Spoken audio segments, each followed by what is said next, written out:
Dendrobium অ্যাথাইলামটা থেকে পিসিস orchid, ওটা কিচ্ছু করতে হবে না। ডেন্ড্রোবিয়াম অ্যাথাইলাম হচ্ছে সবচেয়ে সহজে করা যাবে। গাছে বাঁধা আছে তো, গাছে বাঁধা আছে, ওইভাবেই ঝুলবে। মাঝে মাঝে ইচ্ছে যদি হয় কোনোদিন একটু খেতে দেবেন, না দিলে একটু মাঝে মাঝে জল স্প্রে করবেন। শীতকে বর্ষাকালেও যে জল পাবে তাতেই যথেষ্ট। ফুল আর কিচ্ছু করতে হবে না, ওই ফুলগুলো সব ঝরে পড়ে যাবে, ওখান থেকে নতুন পাতা বেরোবে, পুরোটাই সবুজ হয়ে যাবে যে কোনো অ্যাথাইলামে। আমি সবার পক্ষ থেকে উজ্জ্বলবাবুর কাছে কয়েকটা প্রশ্ন করতে চাই। সবাই আমার কাছে প্রায়শই জিজ্ঞাসা করে।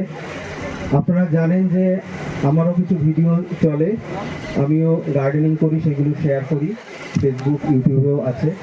অনেকেই প্রশ্ন করেন যে বিদেশের, বিশেষ করে তাইওয়ানের দিকে দেখা যায় যে একটা অর্কিড, সে ফেলোনপসিস হোক বা ড্যান্ড্রোবিয়াম হোক, প্রত্যেকটা পাতা থেকেই, ওই কেনটা থেকেই বড় বড় স্পাইক তৈরি হয়। ওই সেম ভ্যারাইটি ইম্পোর্ট করে আমাদের এখানেও 5-7 বছর হয়ে যাচ্ছে, আমরা 2 থেকে 3টে স্পাইক পাই। ওদের দেখি প্রত্যেকটা পাতা থেকে স্পাইক হয়ে সে এইরকম হয়ে নিচে পর্যন্ত চলে যাচ্ছে। এর পেছনে প্র্যাকটিক্যাল কি করা যেতে পারে? হ্যাঁ, আমি দেখেছি, আমি অলরেডি চোখে পড়েনি তো সেরকম নেই। ফেলোনপসিস তাইওয়ান ভ্যারাইটিটা সবচেয়ে দ্য বেস্ট। তাইওয়ানের বহু মানুষ আমাদের থাইল্যান্ড থেকে ঘুরে আবার ইন্ডিয়াতে আসে, কিন্তু ফেলোনপসিসটা সবচেয়ে ভালো কোয়ালিটি হচ্ছে তাইওয়ানে যেটা বলেন যে প্রত্যেকটা হচ্ছে বার্ষে আসে। আমি এখানে 3-4টে অব্দি দেখেছি, কিন্তু আমি কোনোদিন পাইনি। বা আমি কারো বাগানে যারা ফেলোনপসিস নিয়ে অনেকদিন কালচার করছে তাদের বাগানেও গেছি, দীর্ঘদিন 20-25 বছর ধরে কাজ করছে।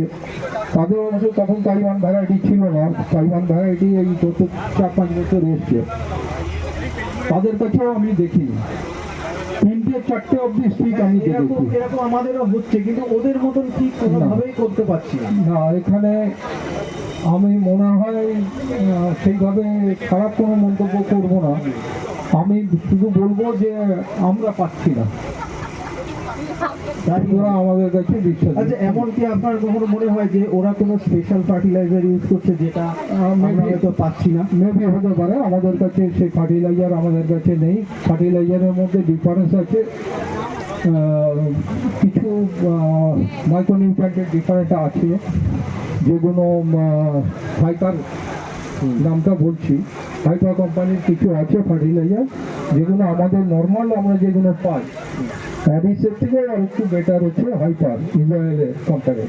ওটা ব্যবহার করলে আর একটু বেটার রেজাল্ট পাওয়া যেতে পারে। কিন্তু ওই যেটা বললেন আপনি, আমার চোখে এখনো পড়েনি। না, আমিও অনেক পুরোনো অর্কিড গ্রোয়ারদের কাছেও দেখেছি, অনেকই ফুল হয়, কিন্তু ওদের মতন ঠিকঠাক হচ্ছে না। কিন্তু একই ভ্যারাইটি কিন্তু আমরাও ইম্পোর্ট করে ক্লাইমেটটা ডক্টর বললেন যে ওখানকার ক্লাইমেটটা আমরা এখানে হয়তো দিতে পারছি না, কেন ওখানে সারাক্ষণ বৃষ্টি হচ্ছে, ওখানে গরম হয়ে গেল, তারপরে বৃষ্টি হয়ে গেল, যে